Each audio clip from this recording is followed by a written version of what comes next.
Em junho de 1985, um grupo de 4 escoteiros partiu rumo ao Pico dos Marins, uma das montanhas mais conhecidas do estado de São Paulo, localizado entre dois municípios, o município de Piquete e de Cruzeiro. No meio desse grupo de jovens escoteiros estava ele, Marco Aurélio Simon, um jovem de 15 anos, mas que já era experiente em trilhas, disciplinado e considerado um bom exemplo dentro do grupo. A expedição era liderada pelo Juan Bernabéu, chefe do grupo de escoteiros, responsável por guiar os meninos até o topo da montanha pela trilha, e também responsável por supervisionar eles. Ele já era um líder experiente, e já havia liderado esse grupo e outros várias vezes. O plano era simples: subir até o topo da montanha e descer de forma rápida, prática que os montanhistas chamam de ataque ao cume. Porém, algo saiu muito errado. Durante a subida, um dos outros escoteiros acabou se machucando, por isso o grupo precisou interromper a trilha. Eles fizeram uma maca improvisada para poder ajudar o outro garoto a descer a montanha, enquanto os carregavam. Foi então que o líder, Juan, tomou uma decisão bem arriscada. Ele aceitou que Marco Aurélio descesse sozinho à frente do grupo para buscar ajuda. O horário era por volta das 3h30 da tarde, e o jovem estava apenas com seu uniforme de escoteiro. Levou consigo apenas uma lanterna e um apito, e um pequeno giz branco, para ir marcando o caminho mais fácil, para que o resto do grupo que estava vindo logo atrás dele, e levando o amigo machucado e as mochilas, conseguisse seguir ele por um caminho mais limpo, vamos dizer assim. Eles se despediram, foi então que Marco Aurélio começou a descer na frente, enquanto o grupo vinha atrás. No começo, Marco Aurélio seguia firme, sem demonstrar qualquer sinal de medo ou nervosismo, seguindo marcando árvores e pedras com seu giz branco, assim sinalizando o caminho para o resto do grupo descer a montanha o mais rápido possível. Pelo depoimento de todos, ficou bem claro que esta opção de Marco descer primeiro foi um pedido do garoto, não uma determinação do líder do grupo. O garoto fez esse pedido querendo ajudar o grupo e o líder apenas aceitou, de forma errada, pois não se deve nunca separar um grupo em locais tão isolados como montanhas e florestas. Mas sim, o pedido foi feito pelo próprio garoto. Como o grupo estava levando o rapaz machucado, Marco Aurélio acabou indo muito à frente e sendo perdido de vista pelo resto do grupo. Essa foi a última vez que ele foi visto. Seguindo um pouco mais, o grupo, junto com o rapaz machucado e o líder, viram pedras e árvores marcadas com o giz branco de Marco Aurélio, demonstrando que o garoto, até uma certa parte, seguiu sim o caminho descendo a montanha, até que eles chegaram em uma bifurcação, onde o caminho se dividia em dois. O resto do grupo teve que seguir um caminho diferente do que estava marcado pelo giz branco de Marco Aurélio, pois o caminho marcado por Marco Aurélio era um caminho muito difícil e meio fechado, e como o grupo estava levando mochilas e o garoto machucado em uma maca improvisada, era impossível passar por ali, então eles seguiram por um caminho alternativo que era um pouco mais longo. Um bom tempo depois, o grupo chegou ao pé da montanha e o acampamento que eles tinham deixado originalmente, antes de subir a montanha. Ao chegar lá, eles esperavam encontrar Marco Aurélio, porém, não havia sinais de que o garoto ainda estivesse lá. Sua mochila e sua barraca estavam reviradas, porém não ficava claro se o próprio Marco Aurélio passou por ali ou se outra pessoa revirou as coisas dele. No desespero, o líder dos escoteiros deixou o resto do grupo lá no acampamento descansando e voltou para a floresta para tentar achar Marco Aurélio.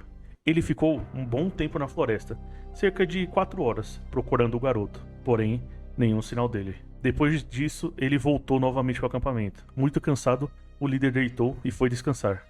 Um pouco depois, os garotos estavam jantando e depois pararam para descansar. Isto já era de noite, até que todo mundo do grupo começou a ver luzes pelas janelas do local. De repente, eles também ouviram um grito, que eles juram que era a voz de Marco Aurélio. E logo em seguida, o som de um apito. Esse som que era muito parecido com o apito que todos os escoteiros levavam, inclusive Marco Aurélio. Todo o grupo e o líder saiu correndo de suas barracas, gritaram o nome de Marco Aurélio e procuraram ao redor, porém novamente, sem sinal do garoto. É muito estranho que tanto tempo depois, a voz de Marco Aurélio, o seu apito e luzes de lanterna tenham sido vistos e ouvidos próximo ao acampamento. Mas realmente, mesmo eles procurando bastante lá em volta, e com esses sinais, ele não foi encontrado.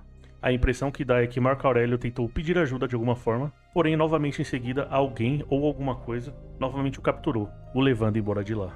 O que se seguiu foi uma das maiores operações de buscas da história. Mais de 300 pessoas participaram, incluindo bombeiros, cães farejadores, helicópteros e voluntários. A região foi vasculhada por dias. Até mesmo clarividentes foram chamados. Porém, nenhuma pista foi encontrada. Nenhuma roupa, mochila ou pegada. Simplesmente Marco Aurélio desapareceu no ar. O caso rapidamente se tornou manchete nacional. Como um adolescente treinado, com experiência em trilhas, poderia ter simplesmente desaparecido em plena luz do dia, sem deixar rastros, tirando o fato que ele não estava tão longe do grupo de escoteiros, só estava um pouco à frente. Será que ninguém ouviu ele gritando ou pedindo por socorro, sendo que eles não estavam tão distantes assim? Um tempo depois, um caminhoneiro relatou à polícia que disse que deu carona para Marco Aurélio, em uma estrada que fica próxima à montanha. O caminhoneiro diz ter certeza que deu carona para Marco Aurélio, pois ele tem um irmão gêmeo. E na delegacia de polícia, o seu Ivo, pai de Marco Aurélio, levou o irmão gêmeo dele e demonstrou ele para o caminhoneiro. Na hora que o caminhoneiro viu o irmão gêmeo, ele falou: sim, o garoto que eu levei é exatamente igual a ele. Porém, mesmo com esse relato, não foi possível ter pistas sólidas para onde Marco Aurélio foi ou se realmente era ele. Pessoas mais sensitivas e que acreditam no sobrenatural dizem até que não era Marco Aurélio, e sim a sua alma, que de alguma forma já estava tentando sair da montanha e acabou entrando em contato com o caminhoneiro, pedindo a sua ajuda. E o caminhoneiro, sem saber, acabou ajudando essa alma aflita. As teorias são inúmeras. O que poderia ter acontecido? Ele poderia ter se perdido e caído em alguma fenda tão profunda que, mesmo se ele gritasse, o outro grupo de escoteiros próximo não ouviria ele? Ele foi vítima de algum crime? Alguém acabou levando ele para fora da montanha? Ou mesmo fazendo algo com ele dentro da montanha e escondendo seu corpo? Ou algo mais estranho aconteceu? Algo sobrenatural? Alguma força estranha ou criatura acabou levando o garoto? Também sempre há possibilidades de animais selvagens, porém não há rastros, sangue ou coisa do tipo. Algo que provavelmente as buscas com tantas pessoas acabaria tendo encontrado, nem que fosse rastros mínimos. O próprio líder dos escoteiros acabou sendo um dos suspeitos, pois como eles voltaram para o acampamento e ele saiu sozinho para procurar Marco Aurélio desesperado, várias teorias surgiram que naquele momento ele poderia ter dado um fim no garoto. E depois de muitas investigações, e com relatos dele e até dos outros escoteiros, isso foi descartado. É dito que nem a própria família de Marco Aurélio acredita que o líder tenha feito algo de errado, além de, é claro, ter separado o grupo do garoto. A família nunca desistiu, sempre continuou procurando Marco Aurélio, mostrando fotos na internet, fazendo campanhas e sempre pedindo ajuda, para que qualquer pessoa que na internet tenha alguma informação, fale para a polícia ou para eles. Infelizmente até hoje o que aconteceu com Marco Aurélio é um mistério.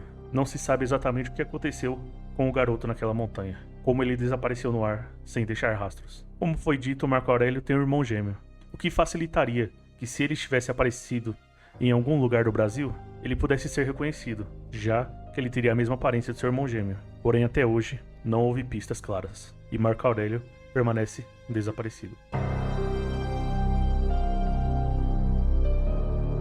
No dia 9 de janeiro de 2004, Priscila Belfort saiu de casa por volta da 1h30 da tarde, no bairro do Flamengo, que fica na zona sul do Rio de Janeiro.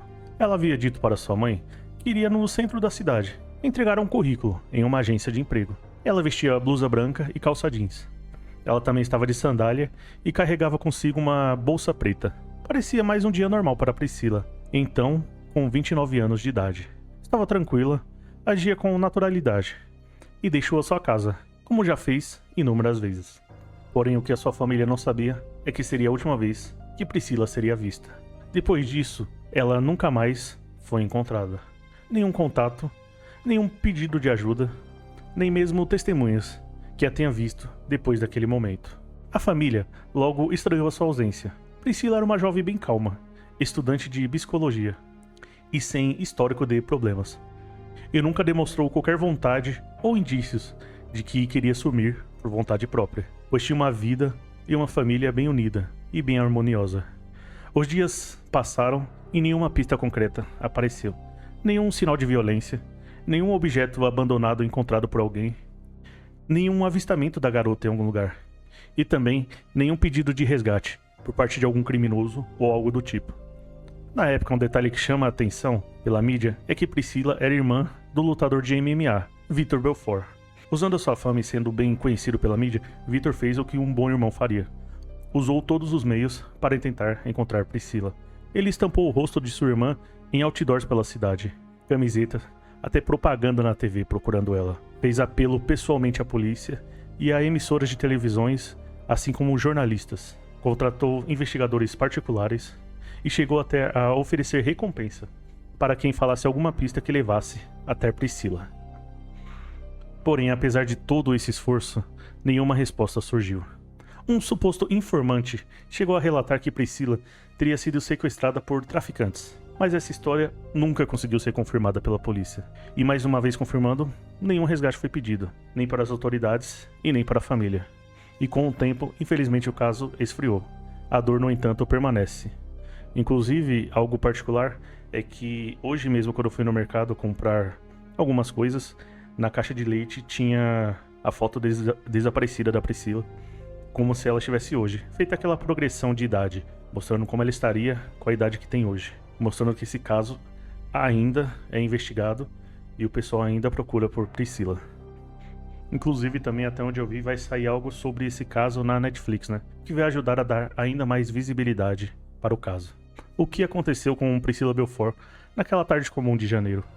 Outro caso onde a pessoa desapareceu sem deixar nenhum rastro. Será que ela foi sequestrada? Apesar da família negar, e sinceramente eu também acho difícil, mas será que ela sumiu por conta própria?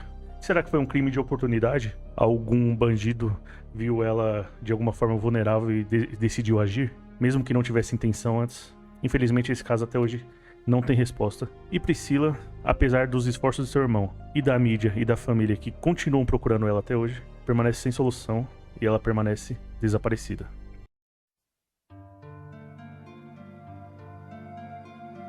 O desaparecimento de Elisa Samúdio em 2010 marcou o Brasil. Ex-namorada do goleiro Bruno Fernandes, então astro do Flamengo, Elisa havia entrado na justiça para que Bruno reconhecesse a paternidade de seu filho, que os dois teriam juntos.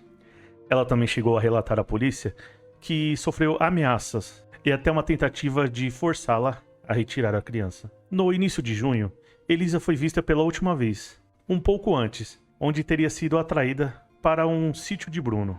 Lembrando que todas as informações desse vídeo são tiradas dos relatos e relatórios da polícia, que fica em Esmeralda, em Minas Gerais, com a promessa de discutir sobre o futuro da criança e também com a promessa que Bruno iria assumi-la. Chegando lá, segundo as investigações, teria começado uma cadeia de acontecimentos que levaria até o seu desaparecimento.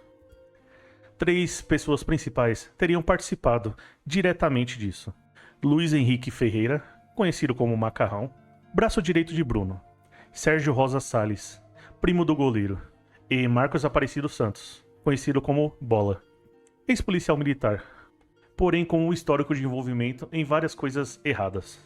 Todos eles foram apontados como cúmplices do desaparecimento.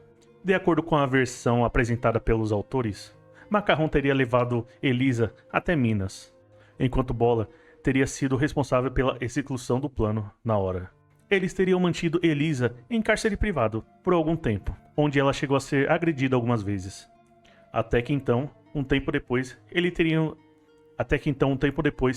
teriam dado um fim na vida da garota. O corpo então teria sido enterrado em um local até hoje desconhecido, ou, segundo boatos na época que circularam na mídia, dado de alimento para os cães que haviam no local. Claro, essa versão foi desmentida pela polícia logo em seguida.